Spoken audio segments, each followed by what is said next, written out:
We're going to start this series with The Swan, with the Princess's Dream.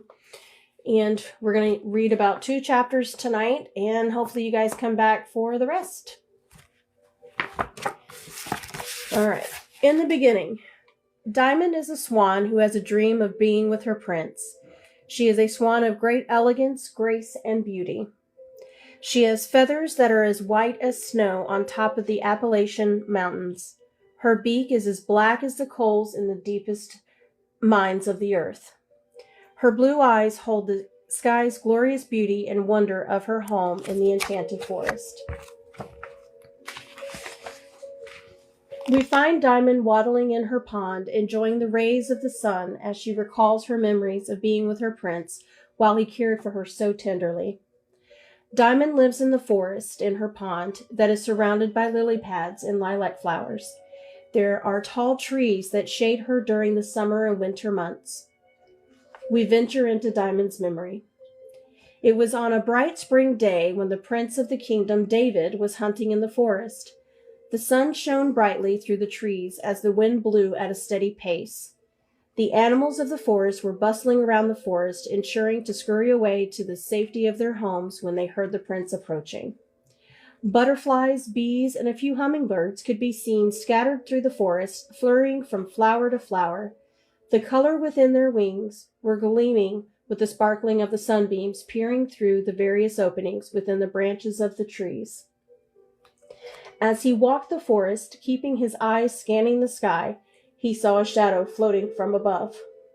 He drew out his bow and arrow and shot it through the air, a direct hit.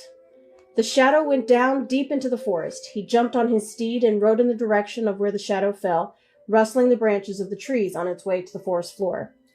As he approached the fallen shadow, his breathing became labored at the view before him. He was looking at the most tranquil creature he'd ever laid eyes on. His eyes soaked in the view of her pure white feathers, her beautiful coal-black beak, and he briefly caught a glimpse of her eyes, which took his breath away. David was heavy-hearted with regret for shooting such a magnificent creature, as hunting was only for feeding himself and his people within the kingdom. With a feeling of being drawn to Diamond, he gently picked her up and made the long journey to his castle. David arrived at the castle and immediately took Diamond to his infirmary. They removed the arrow piece from her wing and bandaged her. The doctor was of medium height and slender stature with straight brown hair that went just above his shoulders, green eyes, and semi-pale skin tone. His face was a squared shape with a pronounced jawline. He stood a little taller than the prince. His hands were soft with long, slender fingers, which the prince never noticed until today while he watched the doctor wipe his hands clean with a small towel. "You had a bit of blood still, sire," the doctor said as he finished. Yeah, thanks," the prince replied. The doctor continued, "She's a remarkable animal, your highness. She seems strong. She should heal fine with some rest." The prince nodded toward the doctor as he lifted Diamond into his arms, carrying her to his bedchamber and placing her on his bed. Stepping to grab a chair from across the room, he stopped for a moment to admire her. With a sigh, he walked over, grabbed a chair and a book. He sat at the bedside, reading to her through the night into the early morning hours. He eventually fell asleep himself. As the sun rose the next morning, Diamond started to wake. She was startled to find herself in this strange place. She started to get up, but pain shot through her, causing her to let out a squawk. This woke David abruptly, and he quickly went to her side. As he was walking toward her, Diamond was able to make out his appearance once the pain started to subside. He was tall, slender, and his body seemed to make a V shape from his shoulders down to his waist. His hair was light shade of brown, with natural highlights of blonde that lay just above his broad shoulders, which curled slightly at the ends. His eyes were hazel in color that showed gentleness in them. His skin was a caramel color, as if he worked outside in the sun for long periods of time. And here's Diamond on the bed and the prince. He stroked her head down under her beak and spoke softly. "I am David, and you're in my chambers. You've been shot with an arrow. I am so sorry. Please don't be afraid. I would like for you to stay here and let me care for you." Diamond rested her beak in his hand and looked into his eyes, feeling lost within them as she nodded her head in agreement. David asked for her name. She replied sheepishly, as she was enchanted by his sweet face and gentle hazel eyes. "My name is Diamond." He replied to her, "It matches your eyes. Your feathers are unbelievably white. How is it that I have never seen you in my forest before yesterday?" After a second delay due to blushing, Diamond responded, "I have a little pond in the center of the forest that is surrounded by 4 empress trees. I am able to stay during the winter time and not go south with the other birds of your forest. My empress trees have 1-foot wide leaves, creating a canopy for me to either be shaded from the summer sun or warmed by the winter sun. The trees have beautiful purple blossoms that give off a cross fragrance of gardenia and jasmine. Lily pads with lilac flowers grow spaciously in and around my pond. This helps me to be more secluded when I need to or want to be. It is hidden deep in the forest, and I seldom see humans venture that far, which we animals don't mind too much. It keeps the forest new, fresh, and growing." David felt a deep sinking feeling in his heart because he knew that the hunting he and his men had done over the years was the reference she was making. Diamond and the prince had completely lost track of time as they talked of their adventures and life experiences. Diamond found herself intently waiting for the next morning just to hear him coming to her side, always on the edge of the bed, anticipating his next words. Diamond found the prince to be a man full of competence and purpose. He was driven to bring stability to his kingdom at little thought to what it cost him. When he spoke, his voice was smoky with a slight gruffness to it. His words flowed out slowly and purposefully. His stance was solid, which made you feel his presence whether he spoke or not. His intelligence about the way of the world he lived in left her feeling inadequate in a way that drove her to learn more from him, igniting her inquisitive nature. She would ask so many questions that he would smile, causing a twinkle to appear in his eyes, allowing her to see the soft, caring nature of his being. There were moments that he would reach out to stroke her wing to calm her excited state. His touch immediately caused her heart to quicken and instantly draw her attention to his face. She would lose herself at times while peering into his eyes as he spoke softly, answering her questions to calm her questioning.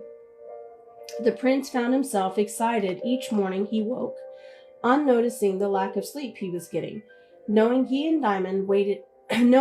Diamond waiting for him. He found himself enjoying their talks more and more as the days passed. He never had someone listen so intently or be genuinely interested in him as a person without something to gain from him. He adored Diamond's ability to make him talk without noticing, Watching her excitement grow with each new question emerging in her mind caused him to smile, but at times he had to calm her to ensure he kept up. He found himself delaying his answer as he was lost in how she felt and feeling her breath quicken at his touch. At times he didn't know if he heard his own heartbeat or hers through his touch. Her laugh would cause a deep belly of a laugh that he never knew he had within him. He had always needed to be short and concise with all manner of emotions, but he found a natural ease with Diamond that he didn't realize he longed for his entire life. The time seemed to pass too quickly, but she was healed and it was time for her to return to her home. David also had to leave for a few months. He found himself torn for the first time in his life as he didn't want to leave Diamond. This is a feeling he has never had. He thought to himself, if only she were human, she'd be the perfect woman for me. As he reflected on Diamond's alluring personality, she seemed to be so tough on the exterior, but inside she was caring, loyal, and selfless to those she cared about. He found her to be optimistic about the world surrounding her, but at the same time cautious of trusting the validity of her world's genuineness. Her description of her experiences were poetic. She brought out a side of him he hadn't felt since he was a young prince. Diamond had a way of making him look within himself and talk without effort. He often found himself in mid-sentence questioning why he said something. David found a comfort in Diamond that made him look at her like someone that he'd known his entire life. She had a gentle nature and an unknowing effect on those around her, a humbleness about who she is to others. He enjoyed feeling her pulse rise at his touch when he'd calm her, when he calmed her rants of questions, as her excitement would grow with the more he shared with her. Even though it annoyed him, he also felt a feeling of adoration at the fact that she would attempt to care for him while he was supposed to care for her. He would see it was a struggle for her to depend on him, at the same time wanting to embrace the dependency. The last morning, he stood over Diamond, admiring her in the beams of the rising sun. Each time the rays hit her feathers, a little shimmer of brightness would bounce off. As he reluctantly woke her, with a heavy sigh, he thought to himself, I just love her stillness. As her eyes opened, his heart pounded harder. Her eyes always seemed to strike him in his heart. He explained that he had to go away for a while, but would love to see her again when he returned. She stopped a tear as it started to form and replied, I would like that. I will fly over at the start of spring when you are to return. Thank you for taking care of me and spending your time. I look forward to hearing all about your trip. She perched herself on the window, preparing to fly off in the sunrise. She could see the sun's rays stretching across the sky as it rose, creating hues of pink and purple coloring in the sky. There was a gust of winter wind that lightly brushed the treetops, causing some of the snow to fall to the ground. Before turning her head to say goodbye to the prince, a chill went through her body as she took a deep breath and let out a heavy sigh. She could see the longing and a hint of sadness in his eyes as she gazed into them. Her heart pattered a little faster as she heard the words exit her beak. Goodbye, sire. Be safe on your trip. Thank you again for everything.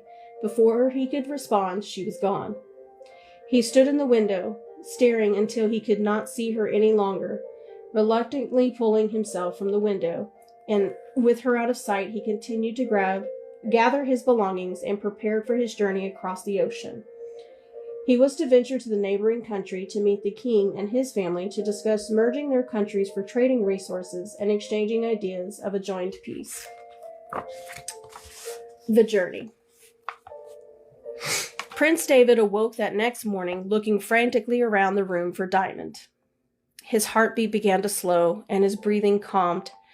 After a deep intake of air and allowing a big sigh to release from his lips as he slowly remembered she had left the morning before as his gaze ventured to his window.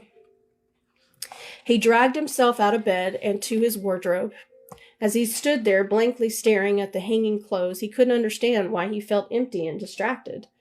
He just shrugged it off for the moment and chose something to wear for the voyage.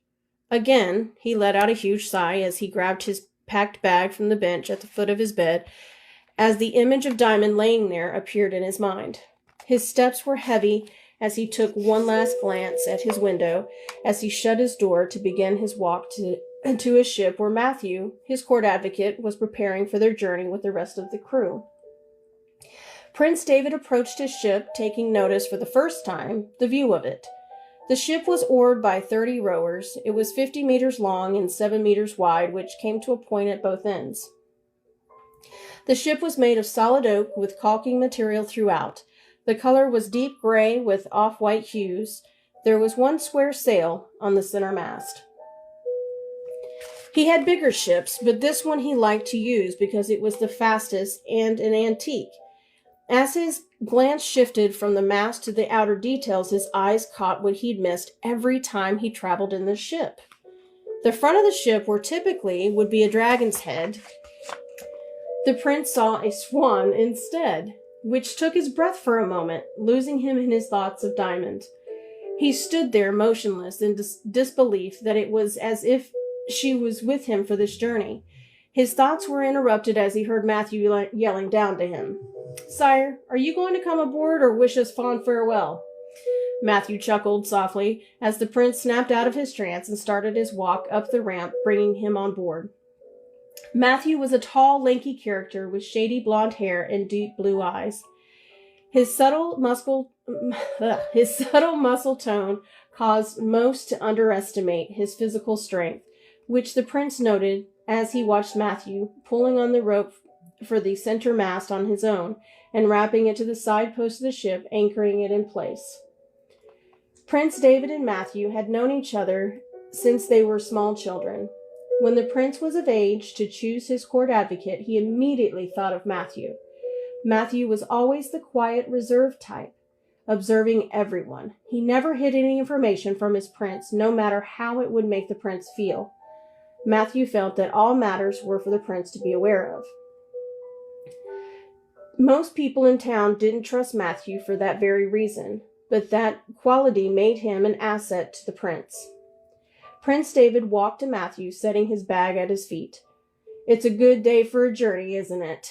the prince asked. Matthew looked around at the returning winter sky, stated as a matter of fact, "Why, no, sire, it's not. It's going to be colder than my ex-girlfriend on the hottest summer day." The prince erupted with laughter as Matthew's remark caught him off guard. "She was a brutal woman, Matthew, but you should probably be thankful any woman would give you time of day with an overbearing mother like yours," the prince said, chuckling, as he started to pick up his bag. Chuckling himself, Matthew stated, "Ah, sire, my mother just cares a lot." "She cares a lot. So what are we daydreaming about?" The prince stopped in his tracks as he responded, "Oh, I just never noticed we have a swan on board." Before Matthew could shake his confusion at the prince's response, the prince was already in his cabin below deck. Matthew went back to work instructing the crew. "All right now, crew, let's get the lead out. The prince is on board and we will be shipping out in 30 minutes. The entire crew resounded with "Aye, aye, sir," as they all began to move about quickly, hoisting up the anchors, tying ropes, and storing barrels of food and drink for the journey. Later that afternoon, as the prince stood at the helm, looking out at the sea, he seemed to have a slight smile on his face as his thoughts transported him to Diamond. As he listened to the rhythmic sound of the sea they smoothly sailed through, the day seemed to be glistening brighter than the prince had remembered in his previous journeys. He was startled by Matthew's approach as Matthew asked, "Sire, you sure seem different this trip." You can't be daydreaming about this princess you're to meet. So who's this other woman that's got you all miffed?" The prince readjusted his glance to Matthew with a slight clearing of his throat, stating, "There's no other woman, Matthew. It's just been so long since I've been out on the water. I miss it. Reminds me of the better times when my family was all here." Matthew didn't believe him entirely, but when the prince was averting his observations, Matthew knew it was wise not to push it.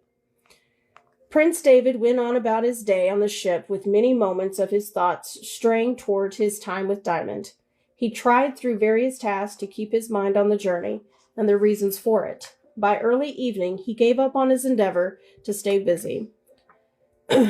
He motioned to Matthew that he was retiring for the evening to his chambers, which meant relinquishing the helm to Matthew. Matthew nodded in agreement with a sigh, as he knew his prince was being troubled by something, but could not understand why. This time, his lifelong friend was not coming to him. Matthew gave a wave as he proceeded to give orders to the crew. Prince David entered his cabin with heavy steps. Seeing the empty bed, he sighed loudly to himself. He looked around and found his journal. He began to write down all his thoughts, in hopes it would relieve him from reliving them during the day. He hoped his thoughts would relinquish their hold on him so that he could focus on his duty to marry the king's daughter, ensuring his country has relief from their economic troubles. He continued writing deep into the night, not realizing how much he had written. He looked up from his writing when he reached the last page of his journal and decided to go to bed. It was hours later when David was awoken from the ship crashing down and knocking him out of bed. His belongings hit the floor. He quickly put on his boots and shirt, then rushed out his door, up the stairs, and to the ship deck. He found the crew rushing around, getting the sails down so they didn't tear from the wind of the storm. He quickly ordered a few crewmen to tie down the cannons. Matthew had 2 men on the helm with him attempting to keep the ship from staying off course. The rain came down like shards of ice in the winter weather. With each massive wave, chunks of ice leaped into the ship's deck with repeated douses into the sea. The ship rocked up and down, casting the crew and their supplies from one end of the ship to the other. The prince yelled his commands from the deck as Matthew did from the helm. The storm lasted till the rise of the morning sun. Only once the rays hit the sea line did they see the black clouds start to recede and the rain start to slow. With the rain coming to a steadier pace, Prince David ordered the sails to be lifted again, as the other crew members put the supplies and quarters back in order. He and Matthew began to determine how off course they had gone with the storm. "That was some storm, wasn't it, sire?" asked Matthew. Prince David just chuckled and continued steering. "What are our coordinates to get us back on course, Matthew? How many days has been added?" asked the prince. Matthew hummed as he ventured over the map and plotted some points. He responded, "Not too bad, sire. We've lost a day at best, but not off course. This crew moved fast to get the sails down, which I think helped. Think it'd be good to keep this crew on retainer when we get back home, sire." Prince David agreed with a smile and nodded as he returned his gaze to the sea again. It had been days that turned into weeks as they finally saw land approaching, which caused a stiffness to engulf the prince to the point that Matthew could feel it. "Sire, you know I'm your confidant and friend for now to the end. We don't have to do this if you don't want to. We can find another way for your kingdom to prosper," Matthew stated. Surprised, Prince David swung his head around with a look of confusion as he said, "I know you are my friend, Matthew. Why do you insist on implying I am focused on other things or not wanting to do this, especially since we are minutes away from the shore of my future bride?" Matthew, trying to not come across as disrespectful again, "Sire, as I am one of your true and closest friends, I know you. We have gone to battle together, experienced love as young boys and as young men, and we have stood together during the hardest moments of our lives. In all of those moments, I have never seen you struggle to keep your focus or steady your being until this journey. You have lost much over the years, sire. I hate to think of you losing something that makes you happy just because of obligation of your status in this life." Prince David was touched, but he wanted to provide his companion a sense of relief as he knew he would not understand or accept what his heart was feeling for Diamond. No one would. "Trust me, Matthew, this decision is one I know I must make for our kingdom. I have lost a lot, but if I do not do this, I will lose more, and so will you along with our kingdom. That is what I struggle with. The status you speak of comes with great burdens and sacrifices to which I am happy to make for you and our people," the prince replied.